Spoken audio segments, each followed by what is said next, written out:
এই মুহররম মাসে আল্লাহর প্রিয় হাবিব সাল্লাল্লাহু আলাইহি সাল্লাম মদিনায় যাওয়ার পর দেখে ইহুদিরা রোজা রাখছে।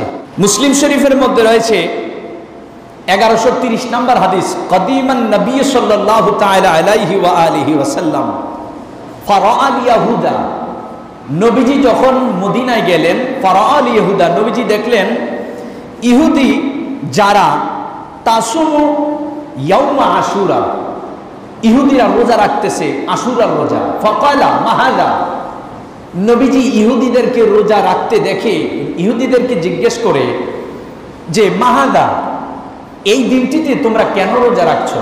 তখন ইহুদিরা বলল, কলু, আমরা রোজা রাখছি কারণ হলো হাযা ইয়াউমুন সালিহুন, হাযা ইয়াউমুন নাজ্জাল্লাহু বনি ইসরাঈল মিন আদুওয়িহিম। ইহুদিরা বলে আমরা এই মুহররমের 10 তারিখ আশুরার দিন রোজা রাখার কারণ হলো এই দিনটা হলো ইয়াউমুন সালিহুন, এই দিনটা হলো বড়ই পবিত্র দিন, বড়ই বরকতময় দিন, আল্লাহর কাছে বড়ই পছন্দের দিন। এবং নাজ্জাল্লাহু বনি ইসরাঈল, এই মুহররমের 10 তারিখে বনি ইসরাঈলকে, হযরত মুসা আলাইহিস সালামকে আল্লাহ ফেরাউনের অত্যাচার নিপীড়ন থেকে হেফাজত করে তার লাঠি দ্বারা যখন নীল নদের মধ্যে আঘাত করেছেন, অটোমেটিক রাস্তা হয়ে গিয়েছে। মুসা আলাইহিস সালাম, ওনার গোত্রের, ওনার অনুসারী যারা, ওনার বাহিনী যারা, এই রাস্তা মাঝখানে রাস্তা হয়ে গেল, রাস্তা দিয়ে ওনারা চলে গেছেন অপর পাড়ে।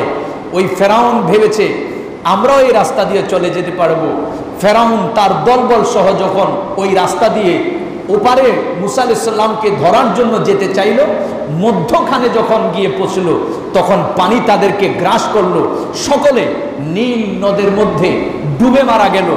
ওই সময় ফেরাউন এবং তার দলবলকে আল্লাহ ধ্বংস করে দিয়েছেন মুহররমের 10 তারিখ।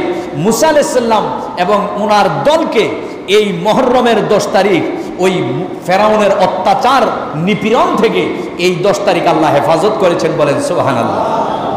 ইহুদিরা বলতেছে যেহেতু আমরা মুসা নবীর অনুসারী, ওনাকে এই দিনে আল্লাহ পাক ফেরাউনের হাত থেকে রক্ষা করেছেন, এই খুশিতে আমরা 10 তারিখ এই শুকরিয়া আদায় স্বরূপ, যেহেতু অত্যাচারীর অত্যাচার থেকে, জালেমদের জুলুম থেকে আমাদের পয়গম্বর মুসা আলাইহিস সালাম এবং ওনার অনুসারীদেরকে এই মুহররমের 10 তারিখ আল্লাহ রক্ষা করেছেন, হেফাজত করেছেন, এই শুকরিয়া স্বরূপ আমরা এই দিনে রোজা রাখি।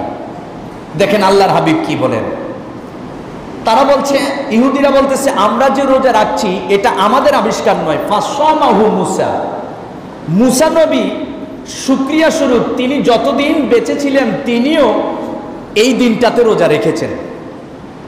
ফাকালা, তখন নবীজি তাদের এই কথা শুনে নবীজি বলেন, ফাআনা আহাক্কু বিমুসা মিনকুম, ইহুদিরা তোমরা দাবি করছো তোমরা মুসা নবীর অনুসারী, আসলে বলুন তো আসলেই কি ইহুদিরা মুসা নবীর অনুসারী?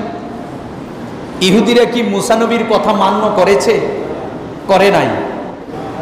তো ইহুদিরা মুসা নবী, ইহুদিরা দয়াল নবীজিকে বলতেছে, নবীজি যখন মদিনায় হিজরত করে গেলেন, বলতেছে আমরা তো মুসার অনুসারী, মুসা নবী এই দিনে রোজা রেখেছেন, যার কারণে আমরাও এই দিনে রোজা রাখি। আমার আল্লাহর হাবিব বলেন তোমরা মিথ্যাবাদী, মুসা নবী তো তোমাদের নবী নয়, মুসা নবী হলো আমাদের নবী। যদি তোমাদের নবী হতে তবে মুসা নবীর নির্দেশ তোমরা পালন করতে। নবীজি বলেন ফাআনা আহাক্কু বিমুসা মিনকুম, ও ইহুদিরা তোমাদের চেয়ে মুসা নবীর প্রতি আমাদের মুসলমানদের হক বেশি রয়েছে। নবীজি বলেন ইহুদিরা তো আশুরার দিন রোজা রাখে, আমার সাহাবীরা তোমরাও প্রত্যেকে আশুরার দিন রোজা রাখা শুরু করে দাও, বলুন সুবহানাল্লাহ।